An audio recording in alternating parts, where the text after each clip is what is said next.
बड़ी अनूठी कहानी है, अशोक के जीवन में घटी। कहना मुश्किल है कहां तक सच है, लेकिन बड़ी गहरी सच्चाई की खबर देती। एक संध्या, वर्षा के दिन है, पाटलिपुत्र में, पटना में अशोक गंगा के किनारे खड़ा है। भयंकर बाढ़ आई है गंगा में, सीमाएं तोड़ के गंगा बह रही है। बड़ा विराट उसका रूप है, भयंकर तांडव करता उसका रूप है। न मालूम कितने गांव बहा ले गई, न मालूम कितने खेतों को विनष्ट कर दिया, कितने पशु पक्षी बहते चले जा रहे हैं। अशोक खड़ा है अपने आमात्यों, अपने मंत्रियों के साथ, और उसने कहा कि क्या यह संभव है, क्या कोई ऐसा उपाय है कि गंगा उल्टी बह सके। ऐसा अचानक उसको ख्याल उठा है कि क्या कोई रास्ता है कि गंगा उल्टी बह सके स्रोत की तरफ। आमात्यों ने कहा असंभव, और अगर चेष्टा भी की जाए तो अति कठिन है। एक वेश्या भी अशोक के साथ गंगा के किनारे आ गई। वो नगर की सबसे बड़ी वेश्या है। उन दिनों में वेश्याएं भी बड़ी सम्मानित होती थी। वो नगर वधू है। उस वेश्या का नाम था बिंदुमती। वो हंसने लगी और उसने कहा कि अगर आप आज्ञा दें तो मैं इसे उल्टा बहा सकती हूं। अशोक चौंका। उसने कहा कि क्या ढंग है, क्या मार्ग है इसको उल्टा बहाने का, तेरे पास ऐसी कौन सी कला है। तो उस वेश्या ने कहा मेरी निजता का सत्य। बड़ी अनूठी कहानी। उसने कहा मेरी निजता का सत्य, मेरे जीवन का सत्य, मेरी सामर्थ्य, मैंने उसका कभी उपयोग नहीं किया। बड़ी ऊर्जा मेरे जीवन की सत्य की मेरे भीतर पड़ी। अगर आप कहें तो ये गंगा उल्टी बहेगी, मेरे कहने से बहेगी। इसका मुझे पक्का भरोसा है, क्योंकि मैं अपने सत्य से कभी भी नहीं टिकी। सम्राट को भरोसा ना आया, पर उसने कहा देखें। वेश्या ने आंखें बंद की और कहानी कहती है कि गंगा उल्टी बहने लगी। सम्राट तो चरणों पे गिर पड़ा वेश्या के, और उसने कहा बिंदुमती, हमें तो कभी पता ही ना चला कि तू वेश्या के अतिरिक्त भी कुछ और है। ये राज, ये रहस्य तूने कहां सीखा? ये तो बड़े सिद्ध पुरुष भी नहीं कर सकते। वेश्या ने कहा मुझे सिद्ध पुरुषों का कोई पता नहीं, मैं तो सिर्फ एक सिद्ध वेश्या हूं, वही मेरे जीवन का सत्य है। क्या है तेरे जीवन का सत्य, तू खोल कर कह। अशोक ने कहा। उसने कहा मेरे जीवन का सत्य इतना है कि मैं जानती हूं वेश्या होना ही मेरे जीवन की शैली, वही मेरी नियति। अन्यथा मैंने कभी कुछ और होना नहीं चाहा। अन्यथा की चाह ही मैंने नहीं कभी अपने भीतर आने दी। मैं समग्र हूं, मैं सिर से लेकर पैर तक वेश्या हूं। मेरा रोआ रोआ वेश्या है, और मैंने वेश्या के धर्म से कभी अपने को च्युत नहीं किया। अशोक ने पूछा क्या है वेश्या का धर्म? पागल, मैंने कभी सुना नहीं कि वेश्या का भी कोई धर्म होता है। हम तो वेश्या को अधार्मिक समझते हैं, और यही मैं मानता था कि तू कितनी ही सुंदर हो, लेकिन तेरे भीतर एक गहरी कुरूपता है, क्योंकि तू शरीर को बेच रही है, सौंदर्य को बेच रही है। इससे क्षुद्र तो कोई व्यवसाय नहीं। वेश्या ने कहा व्यवसाय क्षुद्र और बड़े नहीं होते, व्यवसायी पर सब निर्भर करता है। मेरे जीवन का सत्य यह है कि मेरे गुरु ने जिसने मुझे वेश्या होने की शिक्षा और दीक्षा दी, उसने मुझे कहा कि एक भर सूत्र को संभाले रखना तो तेरा मोक्ष कभी तुझसे छिन नहीं सकता।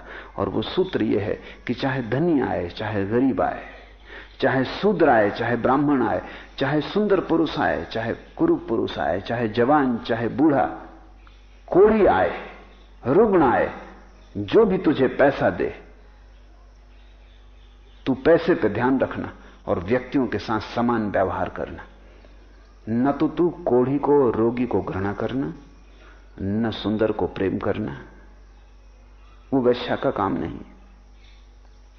तू तटस्थ रहना, तेरा काम है पैसा ले लेना, बस बात खत्म हो गई। तेरा ध्यान पैसे पर है। ब्राह्मण आए तो तू अतिशय भाव से उसके पैर मत छूना, और शूद्र आए तो तू उसे इंकार मत करना। तेरा काम है पैसा। वैश्या का ध्यान पैसा पर, बाकी कोई भी आए तू समभाव रखना। वही तेरा सम्यक्त्व है, वही तेरा सत्य है। और मैंने उसे संभाला है। मैंने न तो कभी किसी के प्रति प्रेम किया, लगाव दिखाया, आसक्ति बनाई, मोह किया, नहीं। न मैंने कभी किसी को घृणा की, जुगुप्सा की, नहीं। मैं दूर तटस्थ खड़ी रही हूं। तब तो वैश्या भी संन्यास्त हो जाती।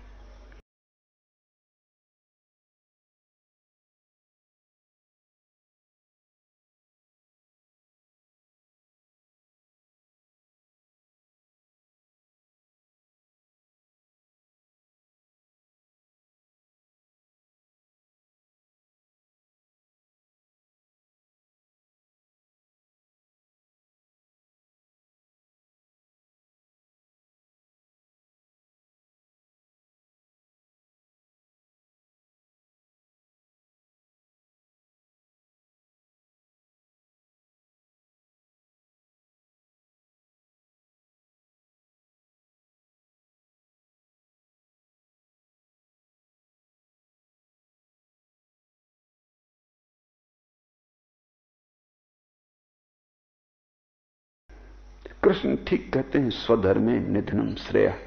वो अर्जुन को यही समझा रहे हैं कि तू ठीक से पहचान ले तेरा स्वधर्म क्या है। अगर तू कहता है सन्यासी होना तेरा स्वधर्म,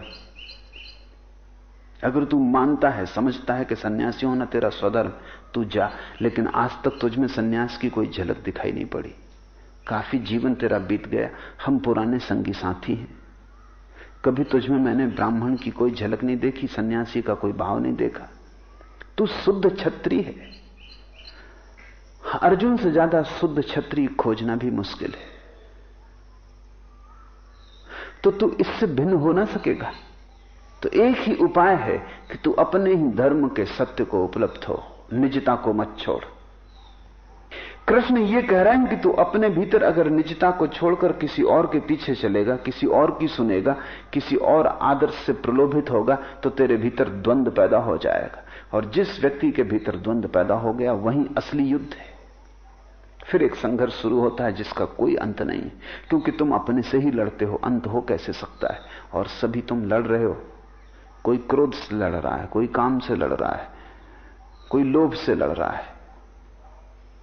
लोभ भी तुम्हारा है, क्रोध भी तुम्हारा है, लड़ने वाले भी तुम हो। करोगे क्या? तुम अपने को ही बांट लोगे दो हिस्सों में और अपने से ही लड़ोगे। कोई जीत सकता है? जीत संभव है, तुम व्यर्थी खो जाओगे। अपने को स्वीकार कर लो, स्वधर्मे निधनम श्रेया। अपने को परिपूर्ण भाव से स्वीकार कर लो। तुम जो हो उससे अन्यथा होने का उपाय नहीं। मैं ये नहीं कह रहा हूं कि तुम्हारे जीवन में क्रांति न होगी। जिस दिन तुम स्वीकार कर लोगे कि तुम जो हो उससे अन्यथा होने का उपाय नहीं, तुम्हें तुम्हारे धर्म का सत्य उपलब्ध हो जाएगा। गंगा को तुम उल्टी बहा सकते हो। बड़ी ऊर्जा है तुम में, अगर तुम अखंड हो।